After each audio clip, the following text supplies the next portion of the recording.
All right, the first thing to note is I've got a tentative exam date set for this exam. It's Tuesday, March 8th. Now I have an asterisk on that. I would like it to be Tuesday, March 8th. Okay. However, Tuesday, March 8th at WCHS, we have a lockdown drill. And I don't know, we're not told anymore when the drills are. So the drill could be in period 1, it could be in period 2, it could be in period 3, 4, 5. So what I'm going to tell everybody, and I'll communicate this with you three out at Buck once I know for sure, is that we are going to plan on having the exam after lunch in our class on Tuesday, March the 8th, unless the lockdown doesn't happen in the morning. Okay? So if the lockdown happens anytime in the morning, we're going to write the exam that day. That's the current plan. If the lockdown doesn't happen, I don't want to have us start the exam during our period only to be interrupted and lose some time and get distracted because there's a lockdown. So if the lockdown doesn't happen in the morning, then we will have the exam the next day. That's the current plan. I'm tossing around just moving it to the next day anyway, but that's the current plan. Ben?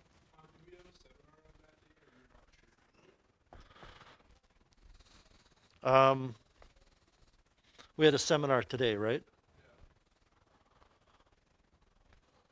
I don't think so. Let me just, I'm trying to run the calendar through my head and I'm not being very successful. Um, so, oral, math, nothing. No, I think our seminar in that week will be the 9th. Um, I don't think so. Yeah, I'm not. I did kick around that idea of splitting the exam into two parts. I would rather not, only because some people um, tackle exams in different ways. They might tackle the written response first because it warms them up to the multiple choice, or vice versa. I can't get into your head and see what you're thinking or what anybody else is thinking, but the bottom line is I don't want to pigeonhole people into having to do one part of the exam at one time and another part at another time. So, um, and again, I'm really, really kicking around the idea of just bouncing that to the 9th anyway, which would just give us an extra day of practice. But this was my initial thought this morning. Okay. Let's move on. We're going to look today at probably the most important rule in differentiation, which is called the chain rule. And the reason it's the most important is it's, I guess, a blanket rule that's used for all rules of differentiation. So when we learn how to differentiate trigonometric functions, we will have to employ the chain rule.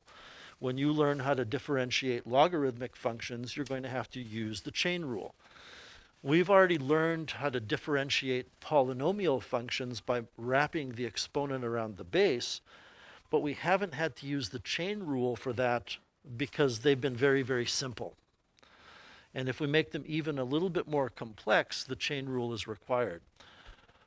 So the big goal today is for you to be able to apply the chain rule to determine derivatives, to continue to interpret derivatives as a method by which you can find the slope of a tangent. And there's another objective here which I never really type out because it's something that it's not for sure an objective. You may never achieve this third thing. And it's to understand why the chain rule works and understand what the chain rule is at a deeper level. Rather than just memorizing, I have to do this with the chain rule, why do you have to do that? So to begin with, we have a warm-up, and the warm-up is giving us three different functions. One of the functions is y is equal to f of u. So just looking at the left-hand part of that, y equals f of u, that's just saying y is a function of u. And when we say y is a function of u, we're just saying in order for you to calculate y, you put u in and you do a calculation. And the specific calculation you can see when you look at the next equal sign, it says y equals u cubed. So how do we find y with this first function? We cube u, and u is the letter we use when we talk about the chain rule. Once again, we can say y equals f of u because y is calculated based on knowing u. It's a function of u. U goes in, y comes out. The middle function defines what u is. And by the way, if it's not clear, the u in the middle function is the u that's being cubed in the first function. And for those of you who have completed 30-1, what we're really talking about here is a composite function. But whether you have taken 30-1 or not, whether you know what the word composite means or not, what I'm getting at is that to calculate u is a function of x. So if I wanted you to calculate u, you would put in a value for x in this middle function. You would double that value of x and subtract 5, and that would give you u. And then if you wanted to find y, if you wanted to find this y value, you would take this value that came out of this function. So you're putting in a number for x. What's coming out is u, and you would put it in there. And this is what we call a composite function. Y equals f of u is a composite function. It has two stages. You calculate u, then you calculate y. The last function on the right is y equals f of g of x. And if you stop and think about that, y equals f of g of x is exactly the same as the first function, y equals u cubed.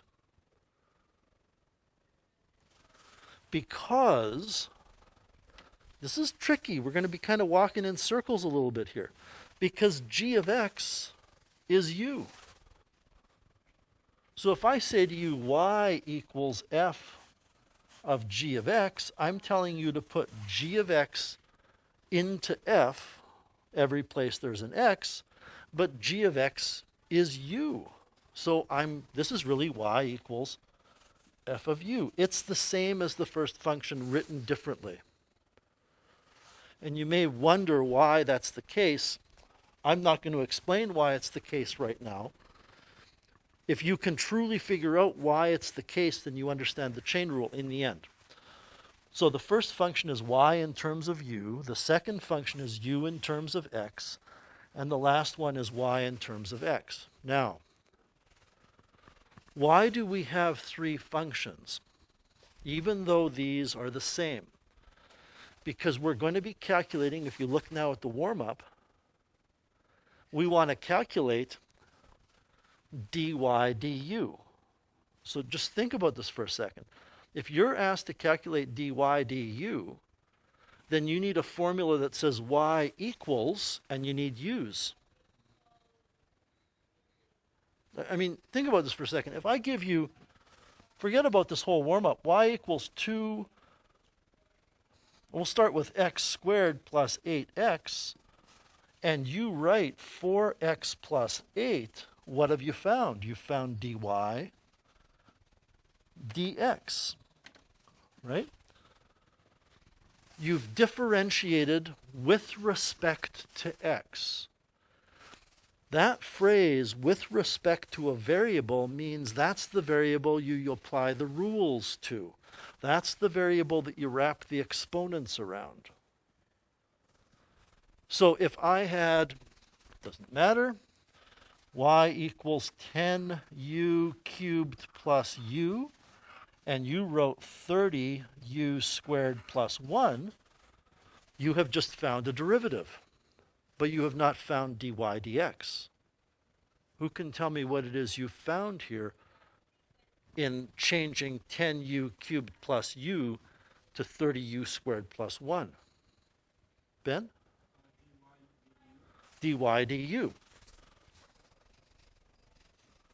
So this variable that you're differentiating with respect to, which is the variable that goes with the d on the bottom of your derivative notation, That is the variable that you are thinking of as being the independent variable, the thing that you wrap the exponents around, or the thing that you apply your rules to. So when I say we want to find dy du, well, you need a formula that relates y to u, and it's right up here. Y equals u cubed, y in terms of u. When you want to find du dx, then you need to look at a formula that says u equals in terms of x. In other words, and we can get started on this now, this is the equation that we're going to look at to find dy du, and this is the equation we're going to look at to find du dx. And probably the biggest source of confusion right now would be, why are we even doing this? And that's not important. I think what's really important right now is you understand to find dy with respect to u, in other words, dy to u, you have to look at y equals in terms of u. So dy du is the derivative with respect to u of u cubed, which is 3u squared. So that phrase, with respect to, is now taking on another meaning, or maybe not another meaning, but a more clear meaning. It's the variable that you're differentiating. If I say what is du dx, then you're going to look at this formula for u in terms of x, and you're going to say it's equal to 2. Because if you're differentiating with respect to x, which you are in b, then you're going to wrap the exponent around the variable x and apply the power rule to that variable. I'm going to pause there. Does anybody have any questions with either those two derivatives we've just found or anything that I've said so far?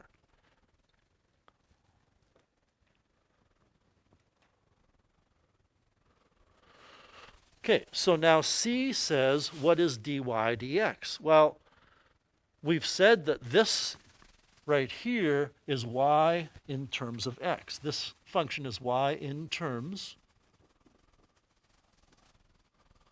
of x.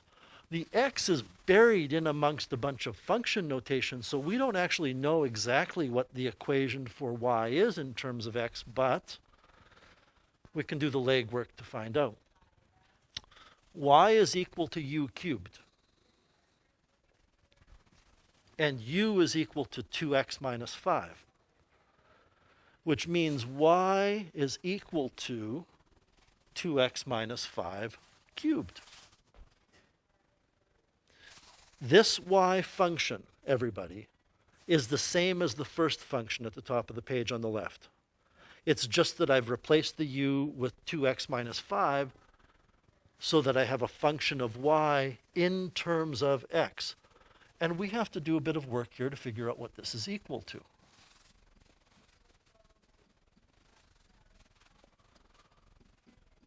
I feel as though using the binomial theorem to expand 2x minus 5 cubed is a little bit overkill. I don't think we need to do that. I think we can just FOIL out the first pair of these.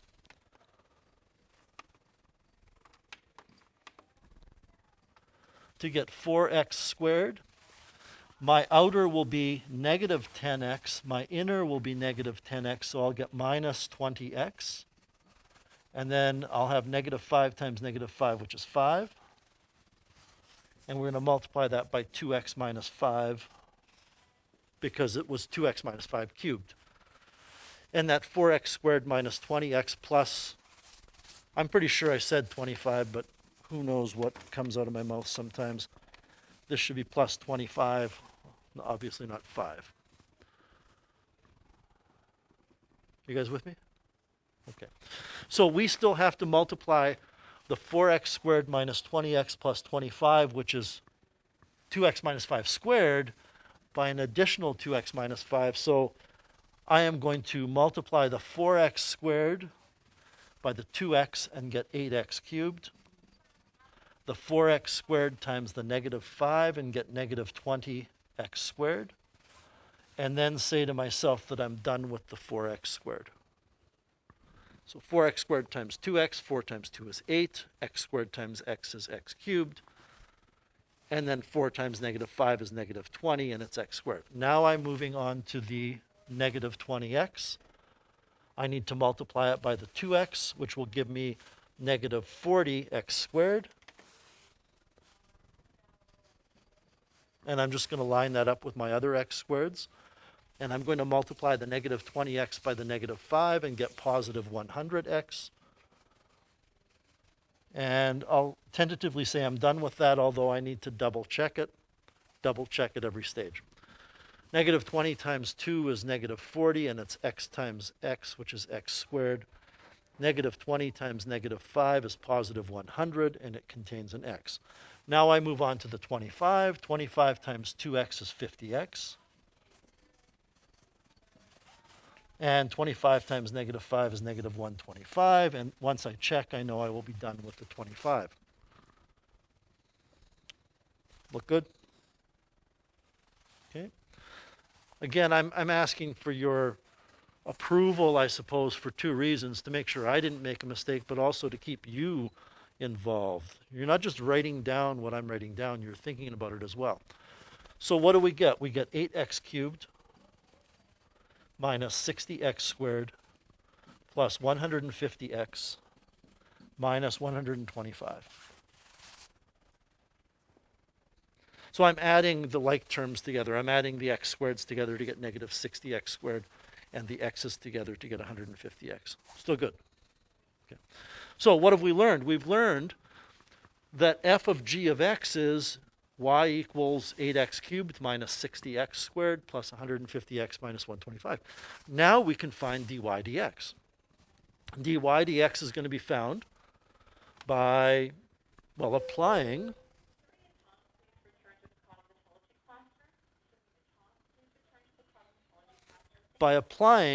the power rule to each of these terms. So I just want to differentiate 8x cubed and get 24x squared. I want to differentiate negative 60x squared and get negative 120x.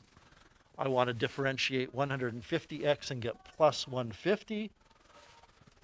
I want to differentiate negative 125, which is the derivative of a constant, which is 0, so that's the derivative. But we want this to be simplified. And simplified at this level means factoring. Are we okay with what I've written? I just thought I heard somebody ask a question, but not. So let's take out a greatest common factor. I'll give you a minute here to determine what the greatest common factor is. Clearly, all of those numbers are even, so 2 can be factored out. But I suspect an even larger number can be factored out. Maybe not.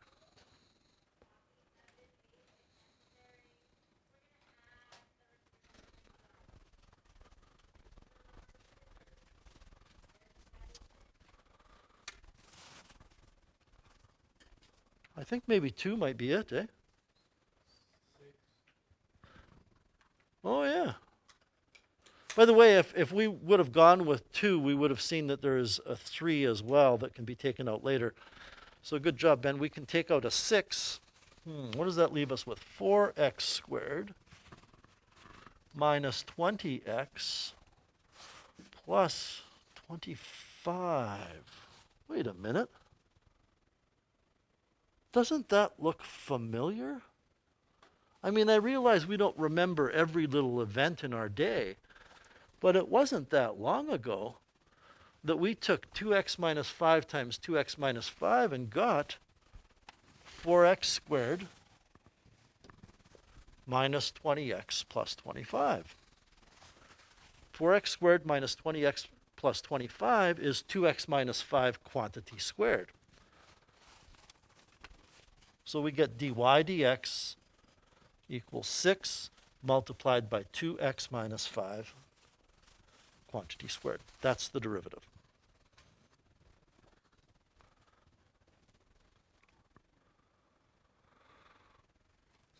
Now we enter into the part of the lesson that well, it's not that I find it challenging. I wish there was an easy way that the rest of this lesson, before we get to the examples, I could just, wave a magic wand and everybody would understand what's going on here. So again, some of you are going to pick up on this quite readily. Some of you it may take longer. I'm choosing this semester to explain this by telling you what's going on first. What do you notice about the relationship between the three derivatives? So dy du was 3u squared. Correct me if I'm wrong. Du dx was 2, correct? And dy dx was 6 times 2x minus 5 squared, correct? But this is 6u squared because u is 2x minus 5. So what is the relationship between these three derivatives? The relationship is that if you multiply dy du by du dx, you get dy dx. That's the relationship.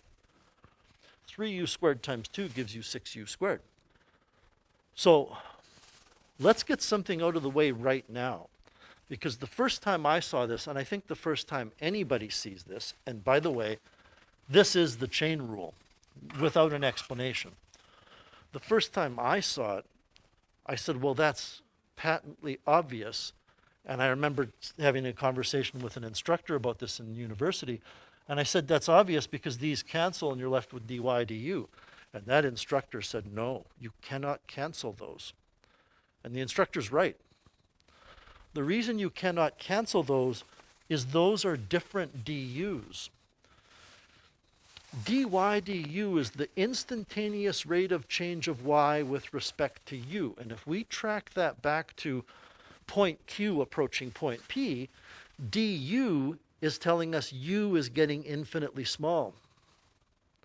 So the du in the dy du is an infinitely small change in u. Whereas the du in the du dx is not an infinitely small change in u. It's the change in u when x has an infinitely small change. It's not, we can't treat derivatives like fractions. It doesn't work that way. So now I'm going to get into the chain rule as an explanation. There is clearly a shorter way to determine dy dx rather than expanding out that function. Okay, and we're going to use the chain rule to do so. Let's think about what dy du means. dy du is the rate of change of y with respect to u. And that means it's telling us how many times faster y is changing compared to u. On the other hand, du dx, I'm looking right here, whoops. On the other hand, du dx, I'm starting here, is telling us how fast u is changing relative to x. Okay? So, for example, if y is changing 3 times as fast as u, just look at that phrase up to the comma. If y is changing 3 times as fast as u, then that means dy du is 3.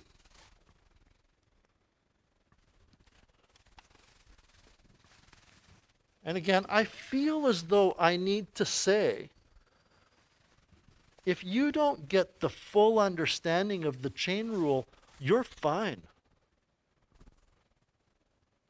But I would like to give you as much ammunition as possible for next year.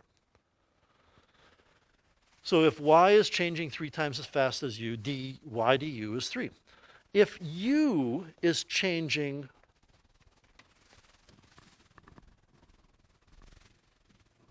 If u is changing 4 times as fast as x, then what that means is du dx equals 4. And if I asked you based on that what dy dx is, well, think about the rate of change of comparison of one variable to another. y is changing 3 times faster than u is, and u is changing 4 times faster than x is, so y must be changing 12 times faster than x. You follow that? I'm not saying it's an argument you could come up with on your own. I'm asking if you're following my point here. Might as well finish my highlighting here.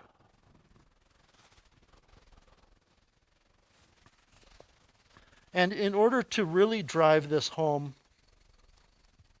we've come up with maybe some specifics about these 3 derivatives and these 3 numbers. Keeping in mind derivatives are not always numbers, they're variable as well. Let's look at dy du being 3. This is not in your notes. If you like, you can watch the little section on the YouTube video later. And let's say that y stands not for a variable but for a person, Ivan. And u is Uberto. What does it mean in terms of these 2 individuals' running speeds if d Ivan, d Uberto is 3? It means Ivan is running 3 times faster than Uberto. So if we had a race between the 2, Ivan is going to travel 3 times further in the same time as Uberto travels. Let's now compare du dx. U is Uberto and x is Xavier. I couldn't come up with any real common names here in the Western Hemisphere. Well, Ivan is kind of common. What does this mean? It means Uberto is faster than Xavier. Now just stop for a second.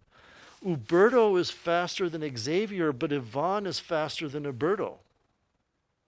So Ivan's clearly faster than Xavier. Xavier's like the loser, right, of all 3.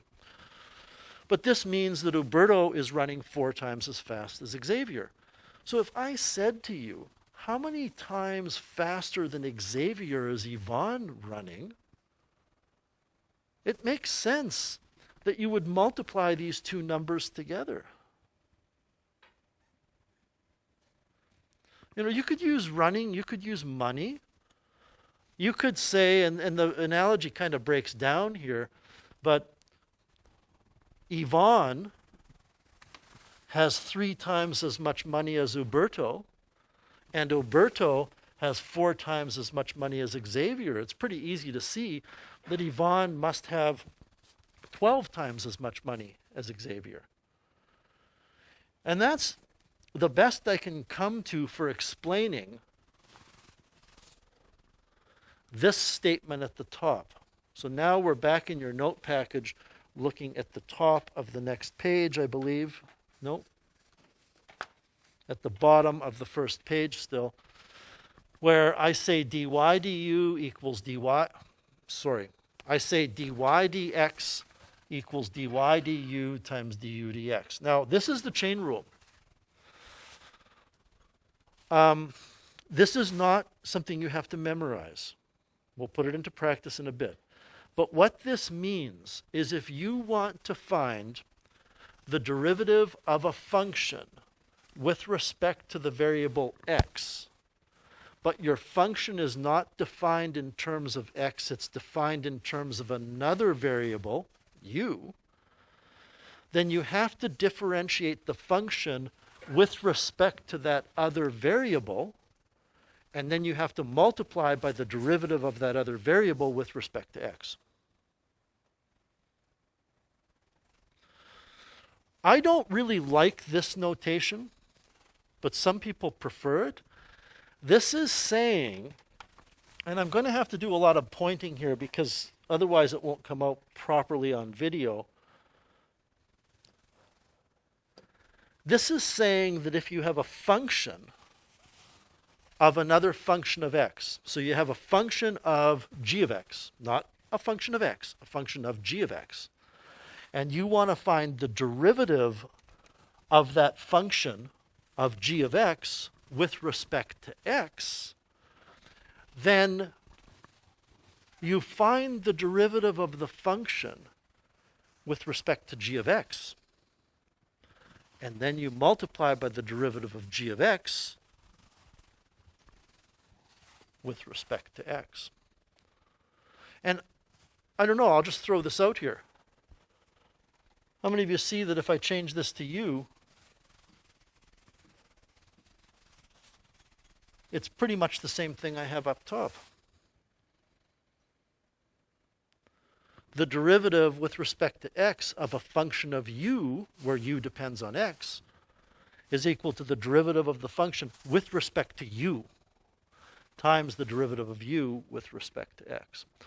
It is going to take repeated explanations here whenever I feel the need that it will be helpful for it to sink into as many minds as possible. And if it doesn't in this unit, it might in the next unit where we apply it to trig or logarithms or exponents. Go ahead, Naya.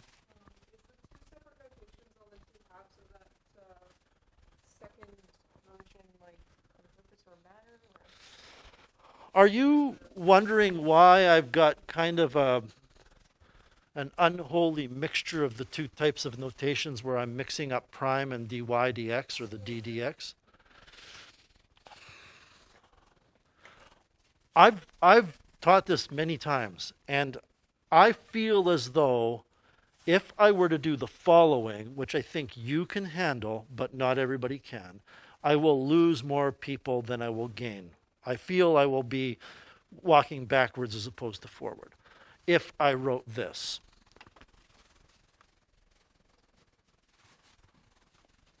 But I've never tried this because nobody's ever asked.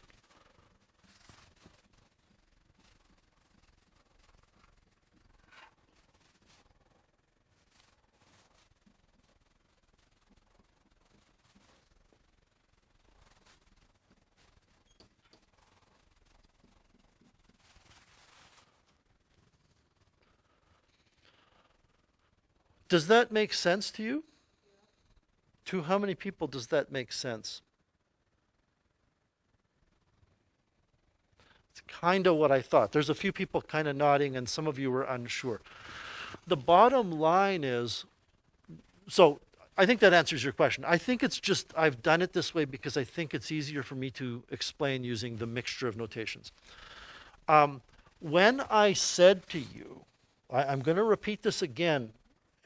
I'll just leave this up for you to maybe eyeball if you want over time. But I'm going to focus on this. Well, no, I will go back to here and I will say that the derivative of y with respect to x, if y is defined in terms of something that's not x, u, the dy dx is found by finding the derivative of y with respect to u. And then since u is defined in terms of x, you multiply by the derivative of u with respect to x. Does that make sense? Okay. So when I say the same kind of thing for this line, I say to find the derivative with respect to x of a function of something that is not x. Well, that's u. It's a function of u.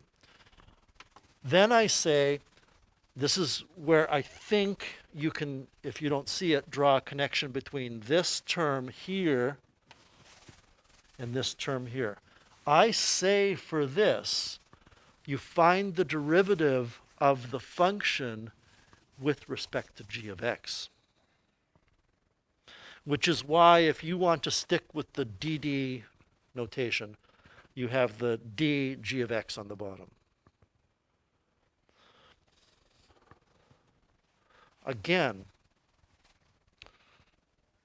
whenever I feel the need, I will go back to explaining why what we're doing works. But I think I've answered your question. Before we go on, well, no, you know what? Let's go on, and this might become even more clear by looking at this example number 1. Use the chain rule to find dy dx of y equals 2x minus 5. So without expanding it. So what we're going to do is we're going to think of this as u. This is the thing that the function depends on, and that thing, u, that the function depends on, in turn depends on x. So when I say to you, dy dx equals dy du times du dx, which, again, everybody, you do not have to memorize this. You're not going to do it this way in the future. You're going to say,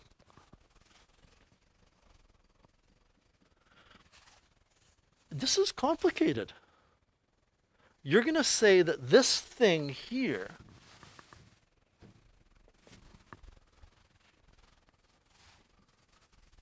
is the derivative of y with respect to u. So we're going to focus on u, and we're going to apply the rules of differentiation to u. If y equals u cubed, then dy du is 3u squared. So when I say we're differentiating with respect to u, that means we're wrapping the exponent around u. Now, how many of you might decide at this point in time, rather than to write 3u squared, to just write 3 times 2x minus 5 squared? That's where we're going with this. We're going to abandon the u notation most of the time. Now what we're going to do is multiply by the derivative of u with respect to x. Well, u was 2x minus 5. Well, du dx then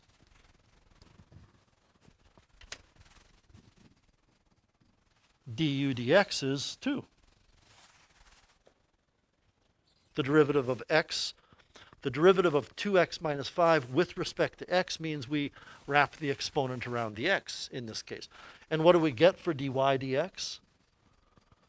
We get 6u squared, which is 6 times 2x minus 5 squared, which is what we got when we did it the hard way. How many of you recognize I've actually taught you this informally already? So I will explain to you the informal application of the chain rule when you have a power, which is what we're dealing with here. The rule is you do wrap the exponent around the base, which stays the same, and you do drop 1 from the exponent. And if the base was merely x, or merely the variable you're differentiating with respect to, you'd be done. But the chain rule says multiply by the derivative of what's inside. And in fact, which is 2. If you watch any videos online, or you're sitting in your calculus class next year, your instructor will probably say, oh, and we have to multiply by the derivative of what's inside because the chain rule. But this is why. Okay. So you get 6 times 2x minus 5 squared. You get 6 because we can multiply the 3 and the 2 together.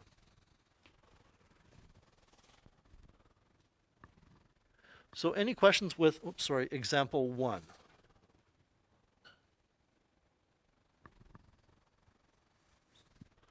So let's customize the chain rule for the power rule. And again, you probably don't need to look at this notation to be successful in applying it, but I want to explain it. So this, I believe, is in your notes, right? Yeah. So if you have, let me back up here. If I said to you, what's the derivative? I'm going to stick with the prime notation first. If I said, what's the derivative of this? The answer is it's a n x to the n minus 1. That's a rule that you used at least 3 or 4 times on the quiz this morning. Yes? You wrap the exponent around, multiply by the old coefficient to get a new coefficient, drop 1 from the exponent. If I have a times something else that's not x raised to the n, and I want to differentiate it, then I wrap that exponent around that thing, and I drop 1 from the exponent, but then I have to multiply by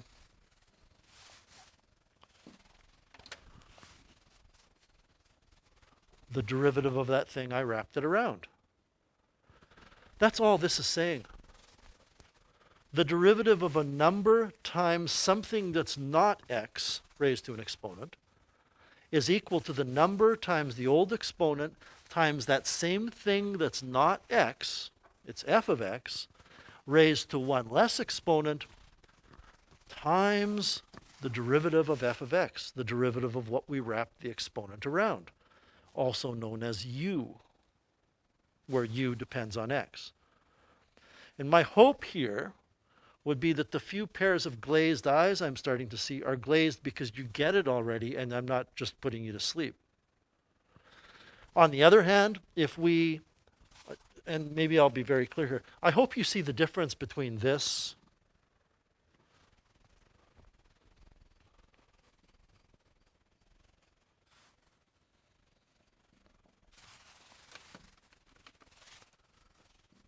and this.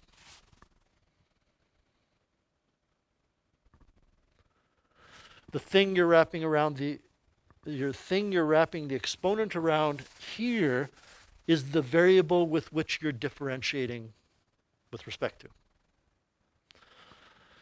So this simply says wrap, you have an n in there, don't you? Okay.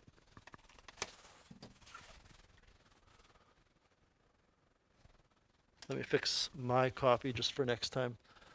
Let's put an n. I'm probably going to have to move something. Yeah.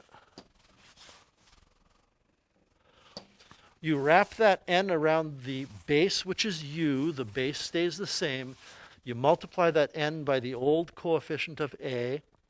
Then you raise the base, which stays the same, to one less of an exponent, and then you multiply by the derivative of the base. My other hope in showing you all of these notations is that you understand notation better. By the way, if I do that here,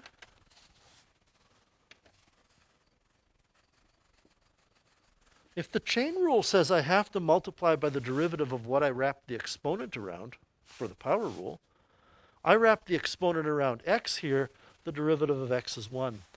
In every application of the power rule you've used, the chain rule does apply. You just didn't need to do it. All right, let's take a breather from all of the theory and why what's going on is going on and differentiate. What is the derivative with respect to x of this function? Well, we wrap the exponent around the base, which stays the same. And I always say which stays the same because some people want to differentiate the base at this stage, and you don't.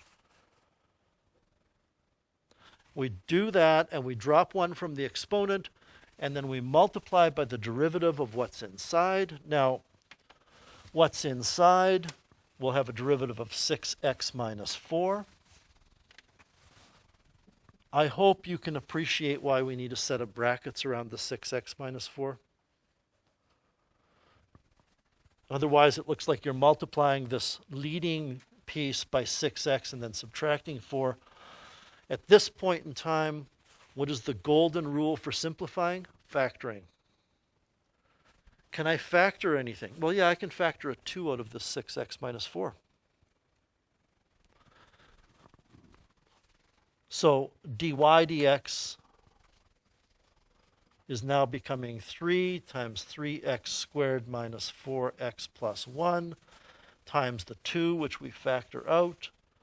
And if you take 2 out of 6x minus 4, you're left with 3x minus 2. And the factor of 3, which I'm putting in red brackets, and the factor of 2 that are in red brackets, we don't factor numbers. We put numbers together as a single composition of factors. So we would write dy dx equals 6, and then I'm going to put the 3x minus 2, and then I'm going to put the 3x squared. And I know I've done something wrong here, and I know some of you have already caught it, and I just saw it. I didn't write my squared in this line. It should be squared.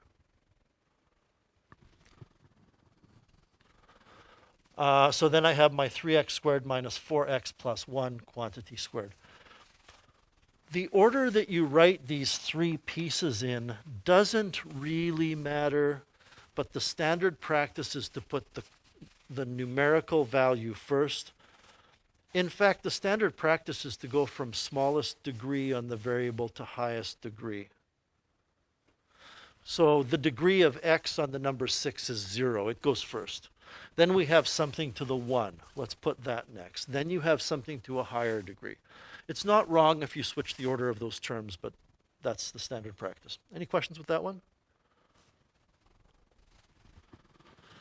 All right. Y equals 4 over the square root of 16 minus x squared. Now, you couldn't do what I'm going to show you before today. Okay. And I only want you to do what I'm going to show you if you have a fraction and the top of the fraction is a constant. Don't do what I'm going to show you if there's an x in the numerator. This is first of all written as y equals 4 over 16 minus x squared to the half. I'm just writing it in exponential form. Once again, everybody, if you look up here, please indulge me. If the question were this, then you would apply the quotient rule. Okay? But since the numerator is a constant, we can simply rewrite this as y equals 4 times 16 minus x squared to the negative half, and just differentiate it using the power and the chain rules.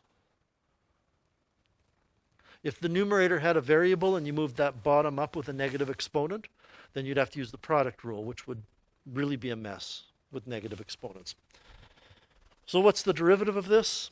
I hope that what you're seeing happening is these things that we might have tried earlier become so much easier with new rules. I swing this negative a half in front. Negative 1/2 times 4 is negative 2.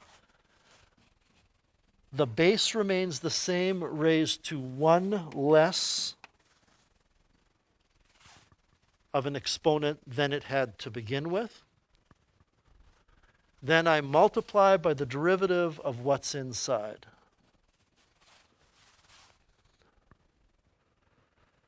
And you know what? Other than getting rid of that negative exponent by moving something to the bottom, we're pretty much done. There's not much to finding the derivative of this. I have dy dx equals 4x over 16 minus x squared to the 3/2. So I've taken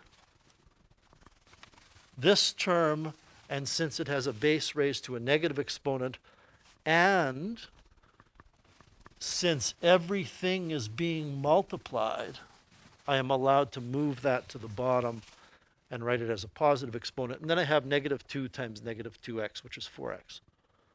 Any questions with that example?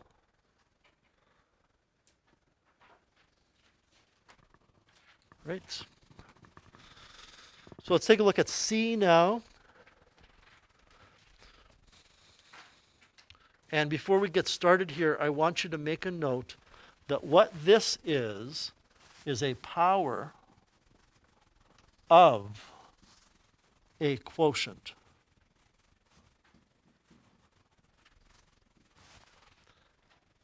It is a quotient raised to an exponent. Okay? Now I want you to focus up here. And I hope you recognize that that I have written there could be written this way. Yes? I can apply that exponent of 6 to the numerator and denominator, but now what I have is a quotient of powers. There's a difference. And I'm telling you this because when you differentiate by looking at the outside operation. I don't have an easy way to explain this, but when you look at the big operation going on here, it is a quotient. So if you differentiated it in this form, you would start by applying the quotient rule. All right? If you do it in this form, which we're going to right now, you would start by applying the power rule. Because I've always explained it this way, and I don't know, it makes sense to me, and I think it makes sense to most people. When you take a look at this mathematical thing, and you're so far away that you can't see it, and you start getting closer and closer and closer to it, the first thing you bump into is it's something to the 6. So we have to differentiate using a power rule first, which means dy dx will be equal to 6. I just use square brackets here because I can't get nice round brackets on the smartboard. Times 4x minus 3 over x plus 2 raised to the 5 multiplied by the derivative of what's inside, which I think everybody pretty much got this question on the quiz, the derivative of a quotient. You guys know how to do this. So we have to multiply by the derivative of what's inside. What's inside is a quotient. The derivative of the top is 4 times the bottom is x plus 2 minus the top, which is 4x minus 3, times the derivative of the bottom, which is 1, over the bottom squared. I don't know that we really need a set of brackets around that, but I do want to point out here, this is the derivative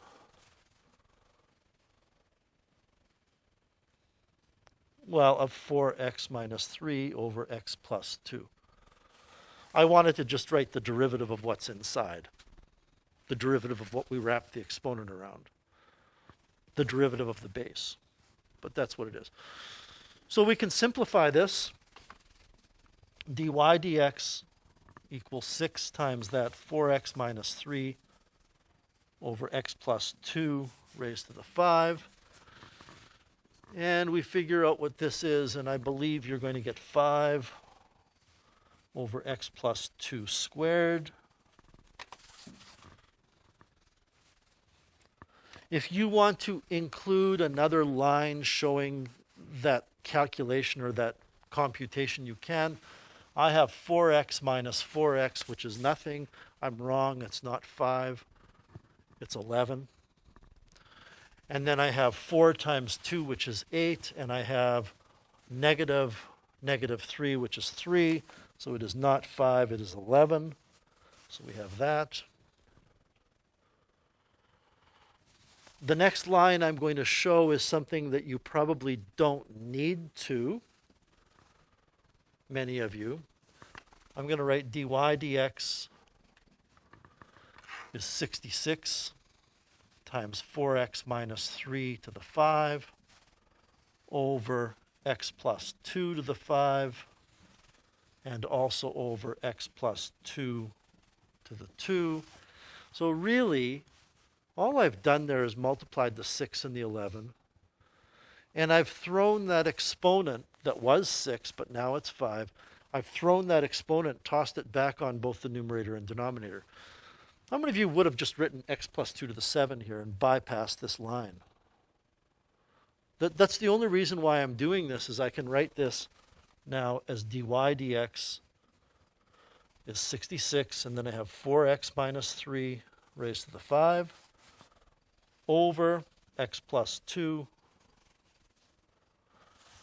raised to the 7 because I'm multiplying common bases. Any questions with that one?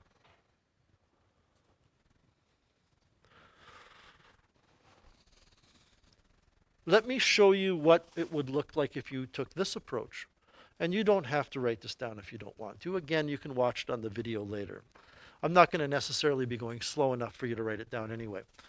Here, you would start off by applying the quotient rule. The derivative of the top is 6 times 4x minus 3 raised to the 5. Why is that not the derivative of the top? Makai, do you know? Right, I have to still multiply by the derivative of what's inside, which is 4. Believe it or not, even though that's the main kind of thrust of the lesson here, many people all of a sudden stop doing it for some reason. They get used to everything else and they forget about it. and then times the bottom minus the top times the derivative of the bottom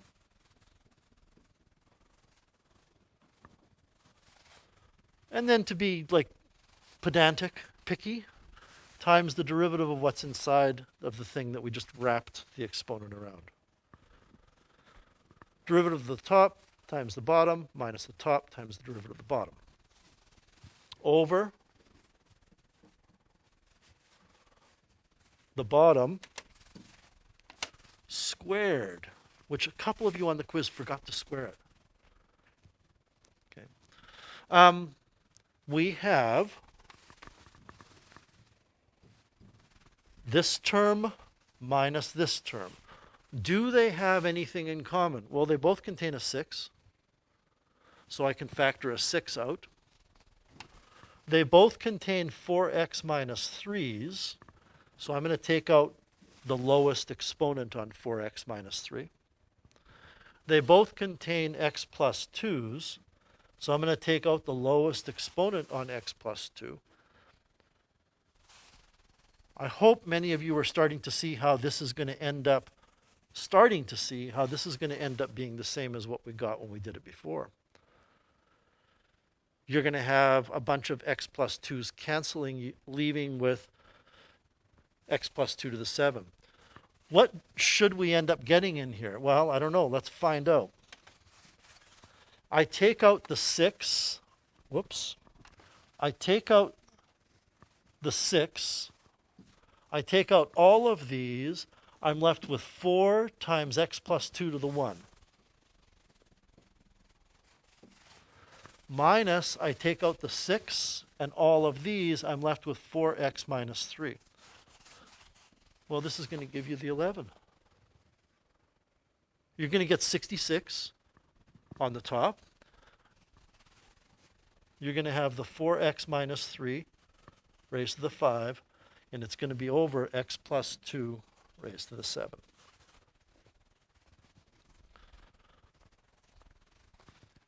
Any questions with that example now?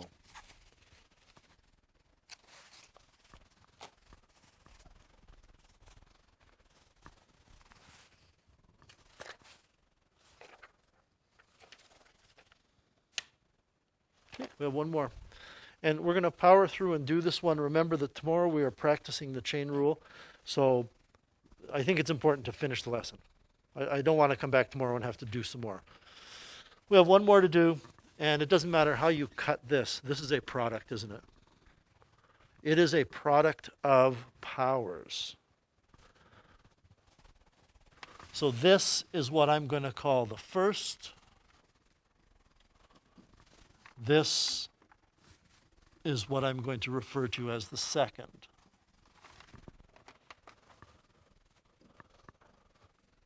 And again, we had this conversation a little bit yesterday.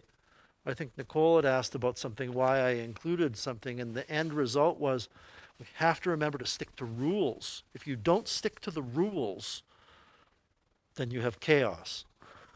Okay? You know, both in society and in math.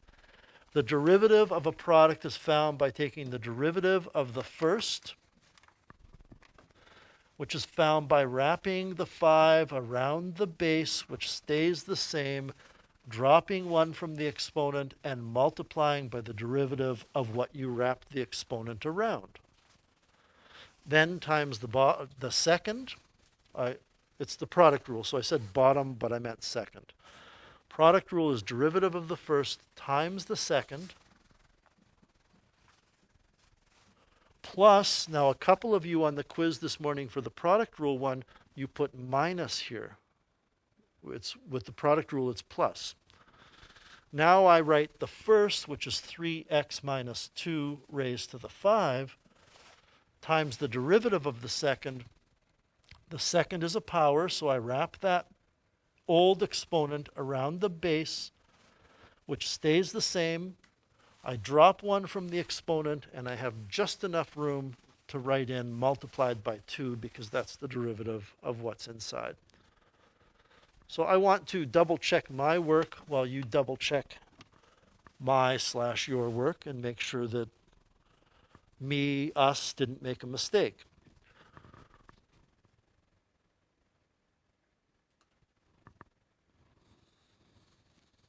I think it looks okay though. Yep. I'm confused. Where does that 3 before the 2x minus 5? I think that will be answered by me. I was just contemplating writing this down. This is D first, and this is second. So I'll get to a specific answer in a second here. And then this is plus first, and this is D second. And I want to make sure that I understand your question. You were asking Marcel about this 3, yes? Okay. It comes about because of the chain rule. Because when I differentiate, so pulling just a piece out of this, if I say what is the derivative with respect to x of 3x minus 2 raised to the 5, the power rule says I have to move that 5 out in front, rewrite the base exactly the way it is, and drop 1 from the exponent. But we learned today that when you wrap an exponent around a base that's more complicated than x, it's not just x, you have the further task of multiplying by the derivative of that base. So the 3 comes about because this 3 is the derivative with respect to x of the u. It's the derivative with respect to x of the 3x minus 2. Have I answered your question? So, by the way, that 3 that I'm pointing at with the black arrow comes about for the same reason that this 2 makes its appearance. You're good now? Okay. So now, look at all the red stuff. We can do some things to make it visually easier. We have one term plus another term. Is there anything in common? Well, we have a 3 in each term. There's a factor of 3 because you have a 3 in brackets of each term. I have as well some 3x minus 2's in each term. There's 4 in the first term and there's 5 in the second term. I always factor out the lowest exponent. Lesson on day 1 when we reviewed factoring. I also have 2x minus 5's in each term. And I have 3 of them in the first term and 2 in the second, so I'm going to take out the 2. This part that we're going to have left over, we talked about this before, is if you've pulled everything out, the part that you have left over needs to be put back together simpler by combining like terms and multiplying out. So what do we have? Out of the first term, we have a 5, right? And we also have the 3 is gone. All of the 3x minus 2's are gone. But we only took out 2 of the 2x minus 5. So we're left with another 2x minus 5. Plus, well, we didn't take out the 2. We took out the 3. So I don't think you want to start crossing stuff off. I'm doing this for people watching on video later. You know, we've taken that out. We've taken both of these out. We're left with the 2. We've taken out 4 of the 3x minus 2's, and there were 5. So we have 3x minus 2. And if you've done things right, you shouldn't get any wacky exponents here on these binomials. You should always have basically to the 1. I'm sure there's exceptions to that. So now we have 3x minus 2 to the 4, 2x minus 5 to the 2, and you have a little bit of work to do here. Again, I don't think it's necessary that we rewrite the whole line to show 10x plus 6x is 16x. Negative 25 minus 4 is negative 29. But perhaps you can double check my multiplication and addition, and some of you are nodding already. So that's the derivative. These 4 things, I'm not going to spend any more class time rewriting anything. these four things can be written in any order your heart desires. Okay? It doesn't matter. Any questions with that final example?